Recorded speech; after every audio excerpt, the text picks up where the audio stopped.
আহা সখী হে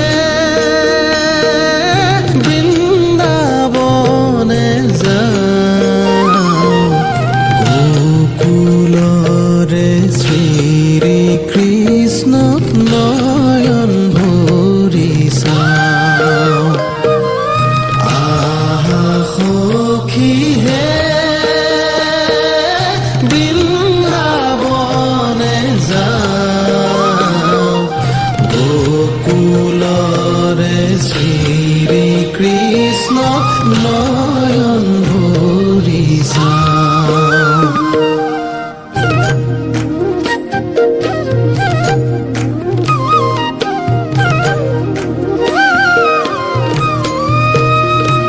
হৰি হে